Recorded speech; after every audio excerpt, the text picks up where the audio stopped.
Hello everyone, આજે આપણે બનાવીશું બાજરીનો રોટલો પણ થોડી અલગ રીતથી. આજે આપણે બનાવીશું ભરેલો બાજરીનો રોટલો. એના માટે આપણે પહેલાં સ્ટફિંગ બનાવવાનું છે. એના માટે મેં એક ડુંગળી, 1 કપ લીલું લસણ ઝીણું કટ કરીને લીધું છે, 1 કપ લીલી ડુંગળી લીધી છે અને આદુ મરચાં લસણની પેસ્ટ લીધી છે અને અડધી વાટકી લીલા ધાણા લીધા છે અને 200 ગ્રામ જેવો બાજરીનો લોટ લીધો છે. અહીં મેં લીધું છે ઘી, ધાણા જીરું પાવડર, હળદર, 2 ચમચી બેસન, 1 ચમચી આખું જીરું અને હિંગ. અહીંયા મેં એક પેન લીધું છે, એમાં 4 ચમચી ઘી એડ કર્યું છે. ઘીની જગ્યાએ તમે તેલનો ઉપયોગ પણ કરી શકો છો.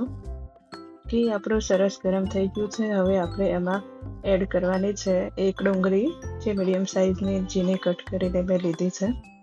ડુંગળીને સરસ શેકી લેવાની છે. ડુંગળી આપણી સરસ શેકાઈ જાય પછી આપણે એમાં એડ કરવાનું છે જીરું. જીરું એડ કર્યા પછી આપણે એમાં એડ કરીશું હિંગ. બધું સરસ મિક્સ કરી દઈશું. પછી આપણે હવે એમાં એડ કરવાનું છે 1 વાટકી લીલી ડુંગળી, જે કટ કરીને રાખી છે.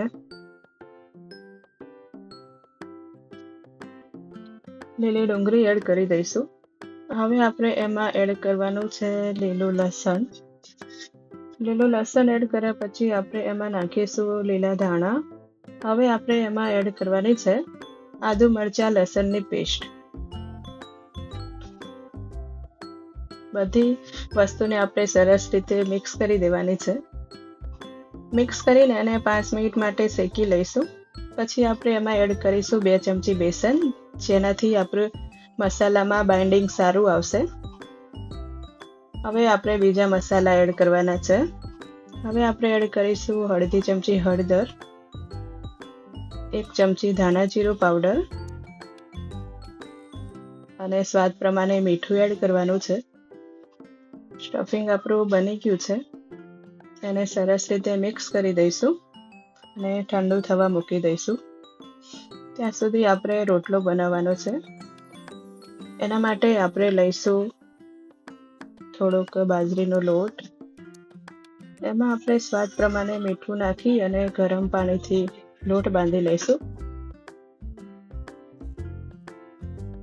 આપણે થોડું પાણી એડ કરીને લોટ બાંધી લેવાનો છે. લોટને 5 મિનિટ સુધી સારી રીતે મસળવાનો છે.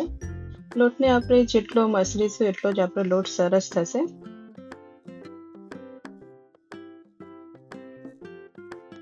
હવે લોટને આવી રીતે કટોરીનો શેપ આપી દેવાનો છે અને આપણે જે સ્ટફિંગ બનાવ્યું છે એ અંદર ભરી અને પેક કરી દેવાનું છે.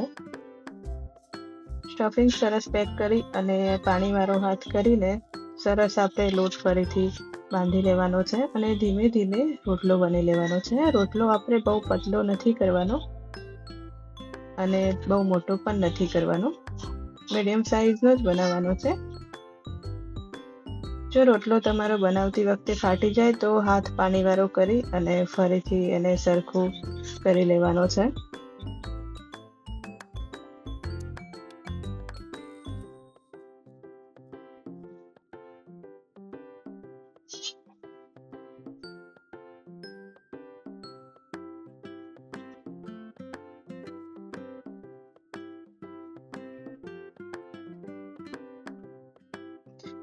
આ રોટલો જો તમને હાથથી બનાવતા ના ફાવે તો તમે આને પાટલી ઉપર પણ બનાવી શકો છો.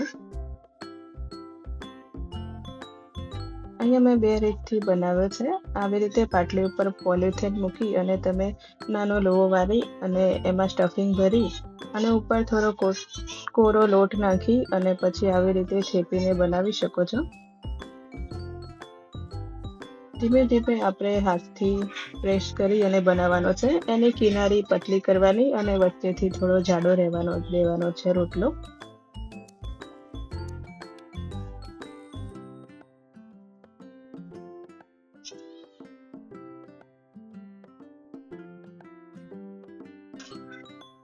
રોટલો આપણો બની ગયો છે. હવે આપણે એક ગેસ ઉપર તવી ગરમ થવા પહેલાથી જ મૂકી દીધી છે. આ માટીની તવી આપણે હાઈ ફ્લેમ ઉપર રાખીને સરસ ગરમ થવા દેવાની છે. પછી જ એમાં રોટલો નાખવાનો છે. તવી ઠંડી હશે તો રોટલો સરસ નહીં બને. તવી સારી ગરમ થશે તો રોટલો તમારો સારો બનશે.